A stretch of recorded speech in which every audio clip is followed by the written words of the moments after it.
across West Africa with over 5,000 deaths. Lassa virus has been isolated from blood, human feces, urine, and pharyngeal secretions. The etiological agent Lassa fever virus is an enveloped single-stranded RNA virus in the family of Arenaviridae. The host is the multi-mammifrax Mastomys martellensis, which transmits to man through skin or mucosal abrasions, exposure to urine or feces of infected Mastomys frax. Mechanical and accidental inoculations as well as sexual transmission have also been reported. There is no evidence of it being airborne. With an incubation period of 3 to 21 days and no sex or age pattern observed, outbreaks in Nigeria are common between November and March, with food and formats contaminated with the virus as the key medium.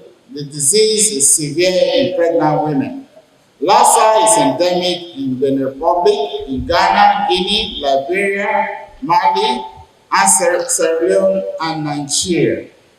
And if we watch over the years now, we find that the spread of Lassa fever has continued to move across the country and across many other nations in West Africa. Like in 2017, 19 states reported cases. In 2018, 26 states reported cases. In 2019, 30 states reported cases. And in 2020, 32 states reported cases of Lassa fever. That shows the trend and that it is spreading across the nation. And several deaths have resulted. And within the months of November and March already, I'm sure that many public healthcare institutions are scared of what the outcome may be. Just in 2020, from the record that I have here, in the first 25 weeks of 2020, we had about 1,136 cases, confirmed cases. And of these confirmed cases, we had about 234 deaths, which is about 20.6% case fatality ratio. And in 2021, in the first 45 weeks, ending 14th of November, we had 418 cases and 79 deaths, with about 18.9 case fatality ratio. That still shows that a lot of our people are dying from Lassa fever, and the spread across the nation is also a cause for concern.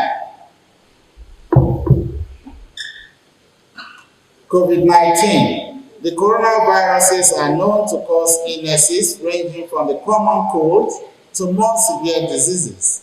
They cause disease in a wide range of animal species, with diseases in humans due to spillover events.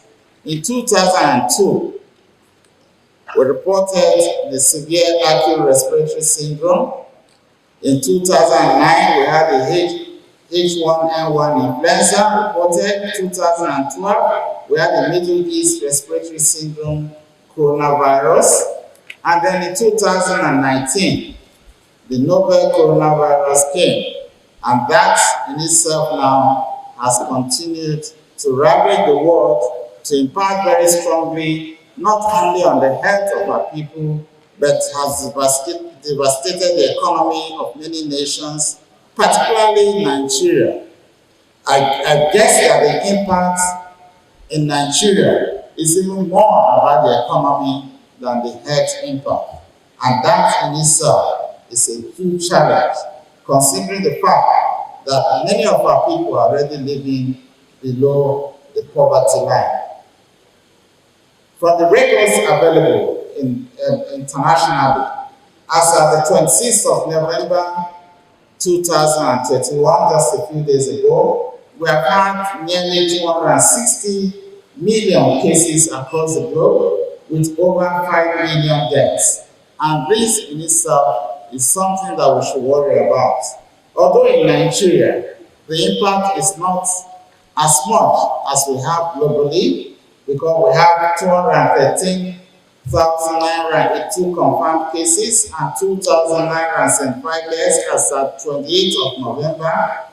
But we must also realize that many cases are actually left undetected in Nigeria because our people are not actually presenting themselves for testing.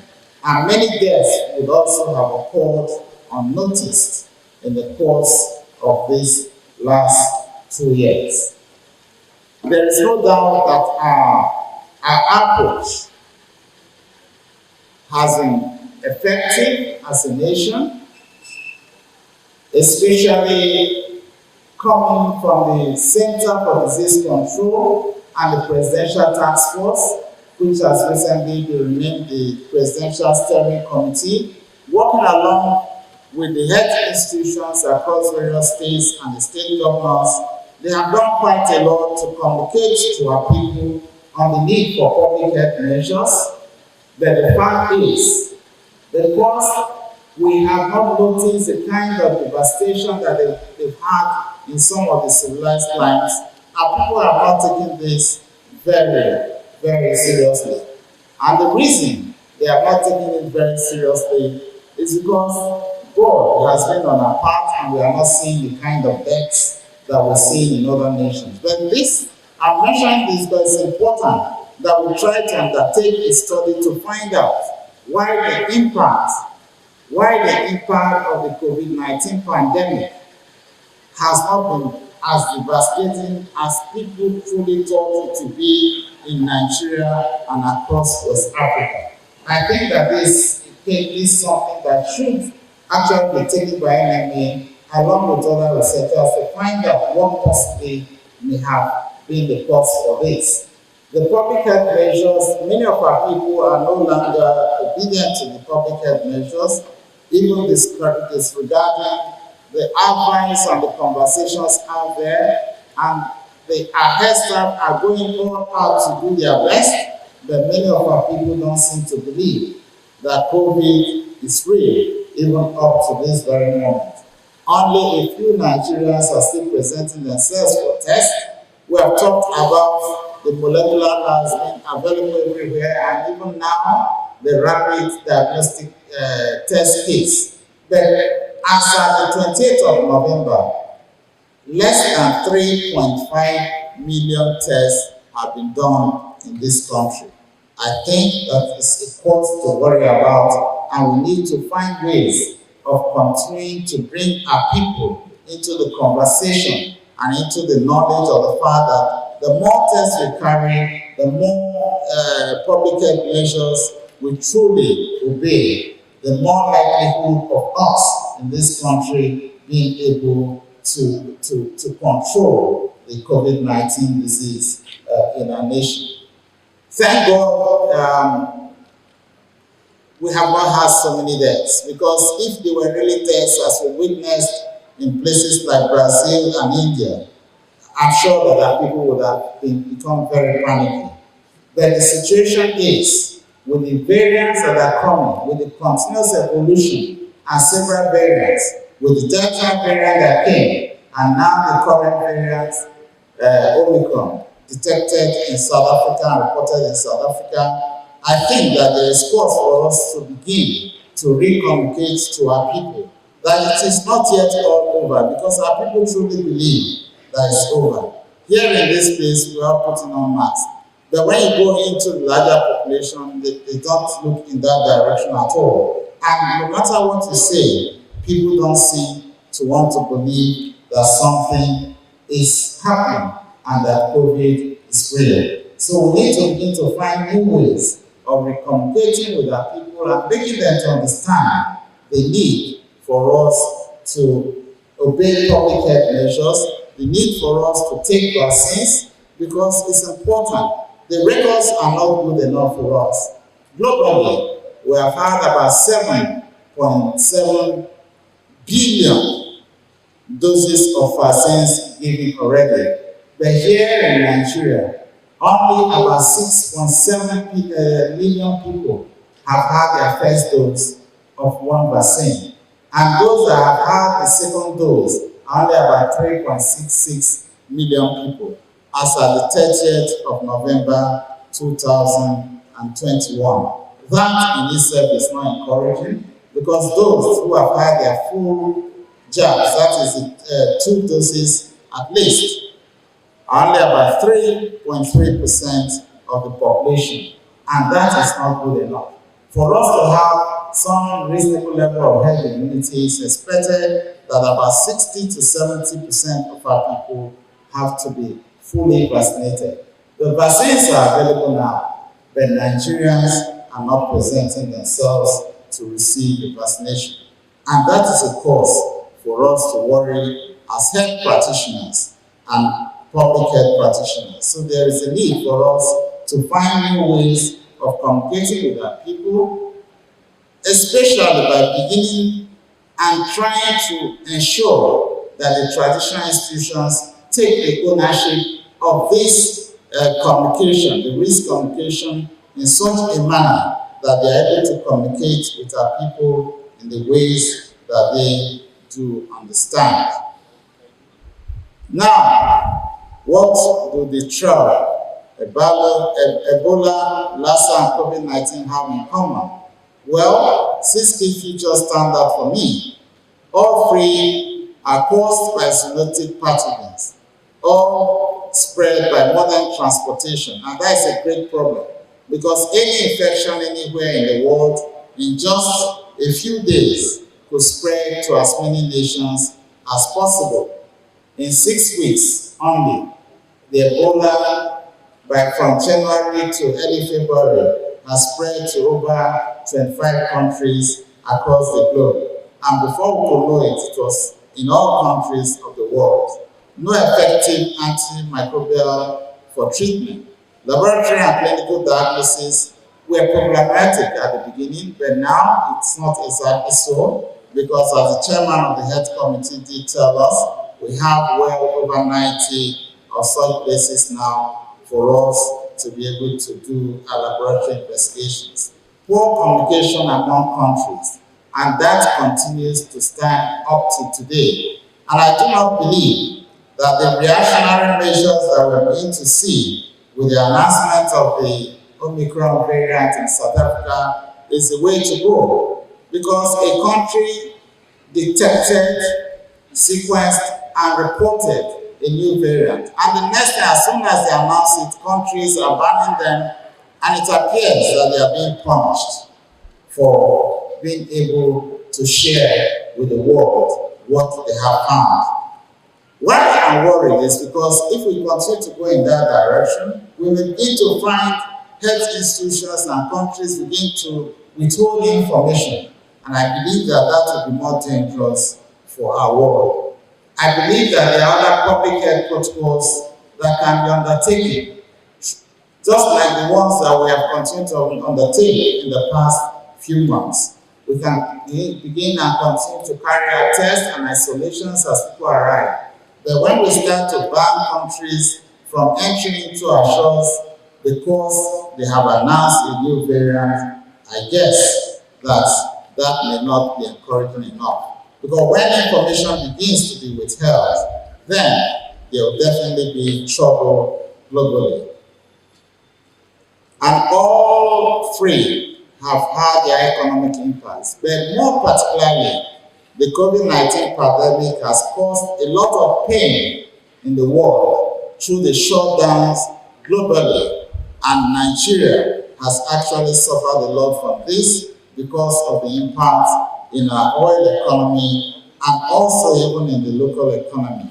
And it is something that we need to begin to look at, because if many more variants or many more infectious diseases begin to emerge, even in the next few years, it will have the capacity of totally destroying the economy of this nation and beginning to actually cause devastating effects on global economy, and that will lead to hunger, across the globe, but particularly in the low-income countries, and with hunger, we also know the consequences medically and health-wise for our people.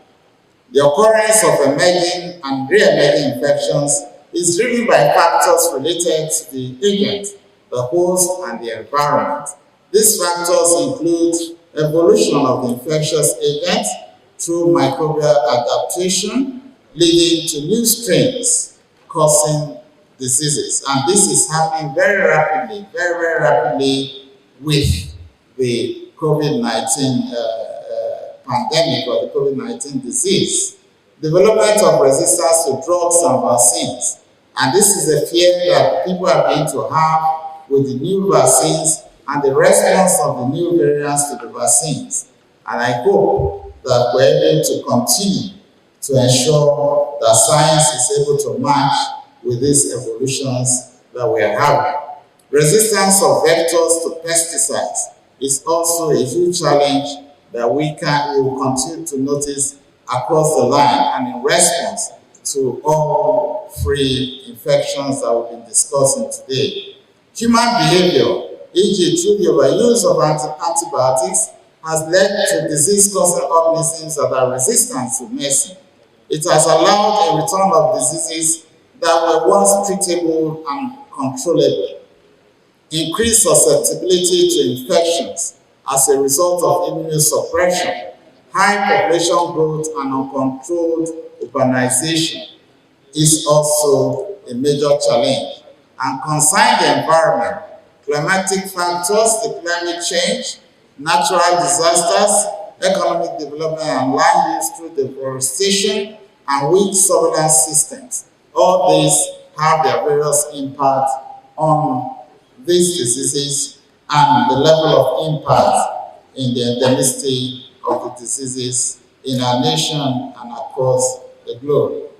There are other factors that contribute to the occurrence of infectious diseases, and these include human demographics and behavior, technology and industry, international travel and commerce, which has made it very easy for one disease to spread from one place to the other. And that is a major concern with the COVID-19 pandemic. Microbial adaptations and change, that is actually the evolution we've been talking about. Breakdown of public health measures, changing ecosystems, poverty and social inequality. And this actually is an issue and affects our public health measures and reactions in a given situation. And even in some crimes intend to harm the bioterrorism. At some point in time, this was almost being questioned regarding the response of China and what they thought was the origin of the COVID-19 disease. Given this, what is required to shift the epidemic curve to the left?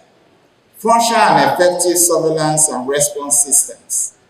This is one thing and one area that we think that we've done efficiently well in this country.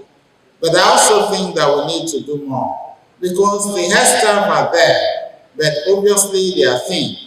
And I believe that we can encourage many more persons to be made available for surveillance and for responses, and that the needed logistics ought to be provided by all states and federal agencies in order to encourage a more effective surveillance system.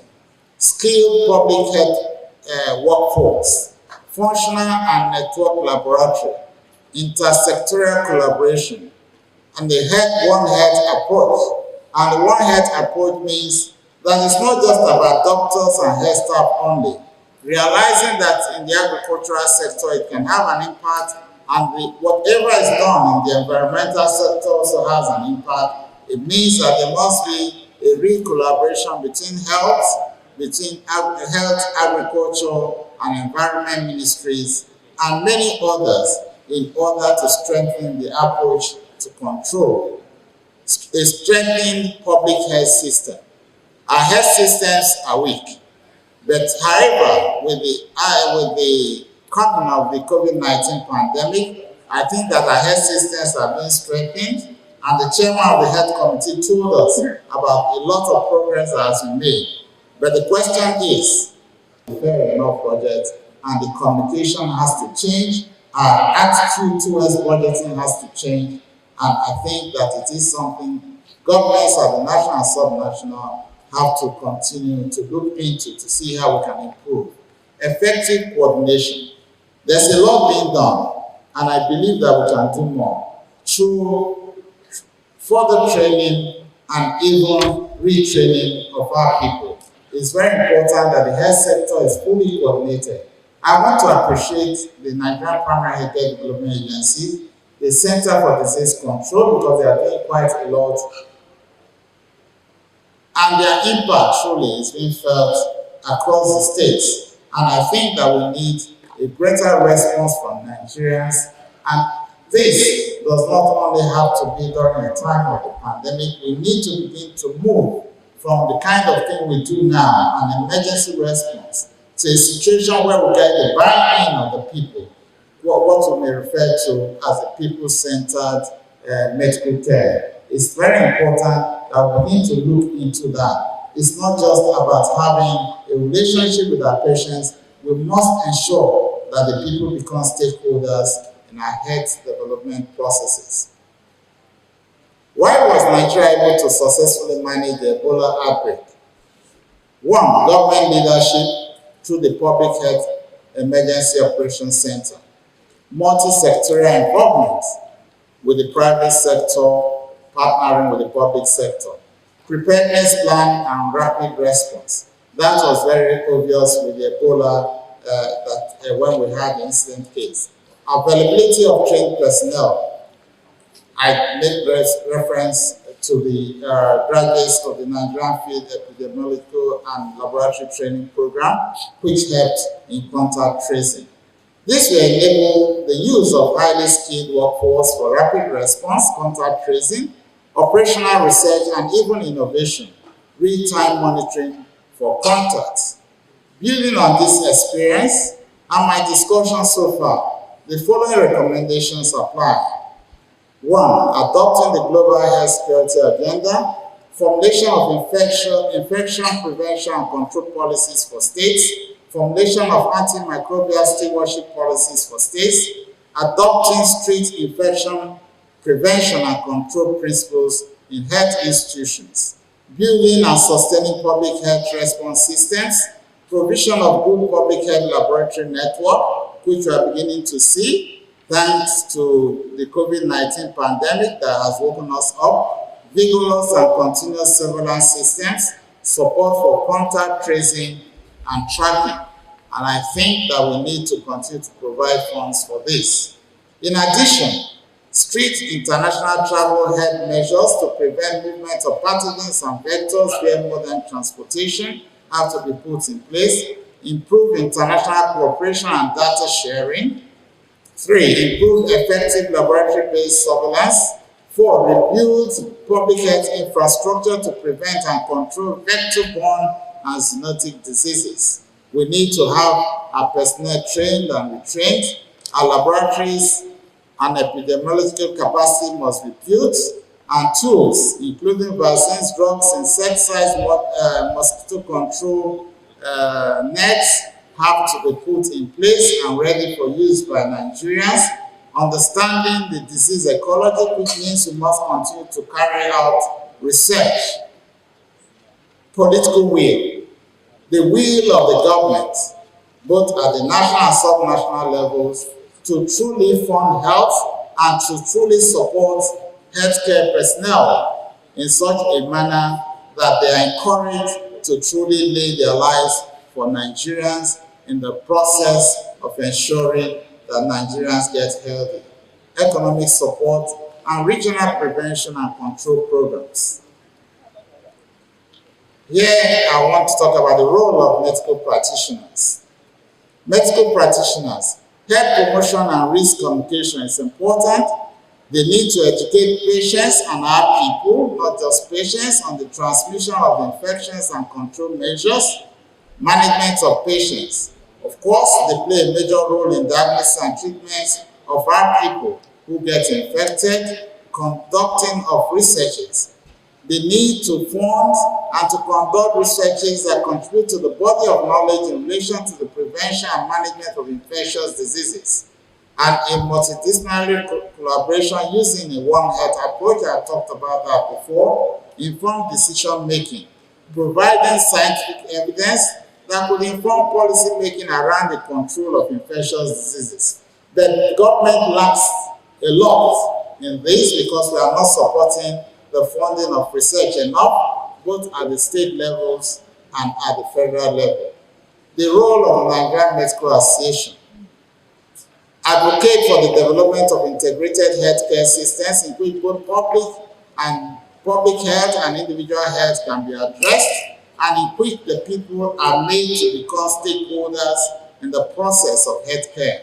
Advocate for frontline health workers who are at increased risk of contracting infections by ensuring that they have personal protective equipment, training and retraining of the health workers in line with best global practices. Advocate for health policies that improve the quality and availability of healthcare and social determinants of health. Support public health communication and the prevention and control of infectious diseases. Support knowledge sharing of scientific and clinical knowledge to identify and foster new directions in clinical medicine and in public health. The role of public health institutes: coordination. They should coordinate sub-national efforts in the prevention and control of emerging and re-emerging diseases. This obviously they are doing, but they require greater funding. Surveillance systems: strengthen the public surveillance networks at the national and sub-national levels to issue early warnings, detect and control and mitigate emerging and re-emerging infectious diseases. Human resources for health: the need to build an end-to-end technical workforce with adequate skills to prepare, respond, and mitigate the occurrence of infectious diseases. Infrastructure: be equipped with adequate infrastructure that will foster early detection and control of infectious pathogens, including laboratory equipment and IT infrastructure. Collaboration: partnership with stakeholders in the animal and environmental sector. Standardization: there's a need to develop protocols, guidelines, and recommendations to health facilities and the general population on the prevention and control of infectious diseases, and the need to regularly conduct research.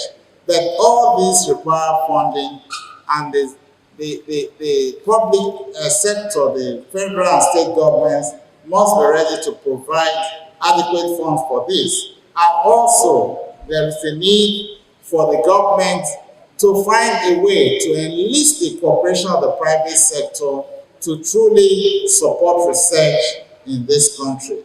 In other climes, there's even greater support for research from the private sector than from the public sector. The role of government. The government plays an overall leadership role in coordination and communication efforts, and the political will is needed to be able to enact or modify legislations and policies for the optimization and sustenance of infectious disease preparedness and response efforts in all sectors. Sustainable funding. I've spoken about this before, and it is very imperative that now we must begin to rework our budget in such a way that they become effective and efficient. Support to public health institutions, I've spoken about that, and provision of social amenities to the public, including water, sanitation, and hygiene facilities, good housing. These amenities directly or indirectly influence the occurrence of some epidemics. Despite the progress made, there are challenges in the public health responses to emerging and re-emerging infectious diseases. Ethical considerations are complex, multifaceted, and raise many questions. Often there are competing, well-reasoned answers to questions about what is right and wrong, and good and bad, about an individual or group's conduct or actions. Thus, although science has developed vaccines against many diseases and public health laws encourage their widespread use, individuals are permitted to choose not to be vaccinated. This obviously is becoming problematic in many countries with respect to the containment of the COVID-19 pandemic, including our nation, Nigeria. Trade-offs among interests are complex, constantly changing and sometimes uncertain.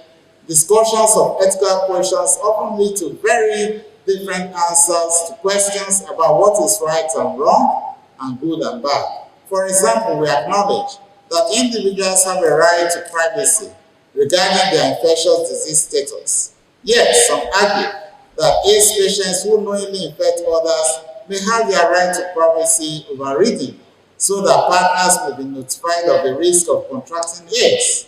Or, in more recent parlance, the issue of mandatory vaccination for COVID-19. People are talking about this. These are the conversations on ground. But the fact is that the world appears to be seeking for so much freedom. You cannot force somebody to undertake a vaccination. But if they fail to, they are becoming a risk to others. So when is the freedom that we have? When does it impact negatively? When can we ensure that there is a mandatory provision? These are some of the discourses that we need to hold. And I think that the NMA needs to lead in this conversation going forward. In conclusion, let me profess the following.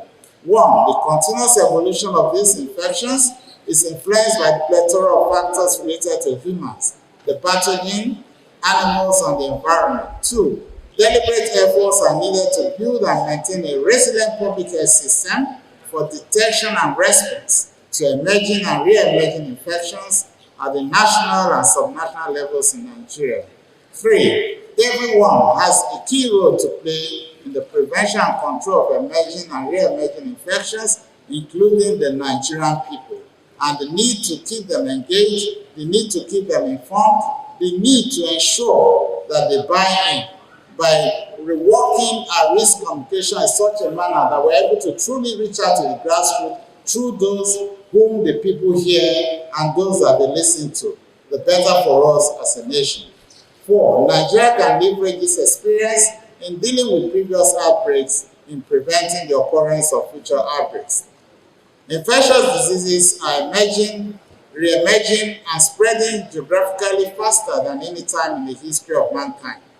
Our highly mobile and interconnected world has made the world ripe for rapid spread of global threats. An outbreak anywhere is only a few hours away from somewhere else. This emphasizes the urgent need for effective surveillance and response. We must all rise up to the challenge and stop this dangerous evolution. As medical practitioners, we are luminaries of good health practice. We should, through our service and overall conduct, demonstrate to Nigerians what is needed to halt the spread of infectious diseases. I wish the NMA productive engagement and thank you all for the opportunity to interact with you. Thank you and God bless you.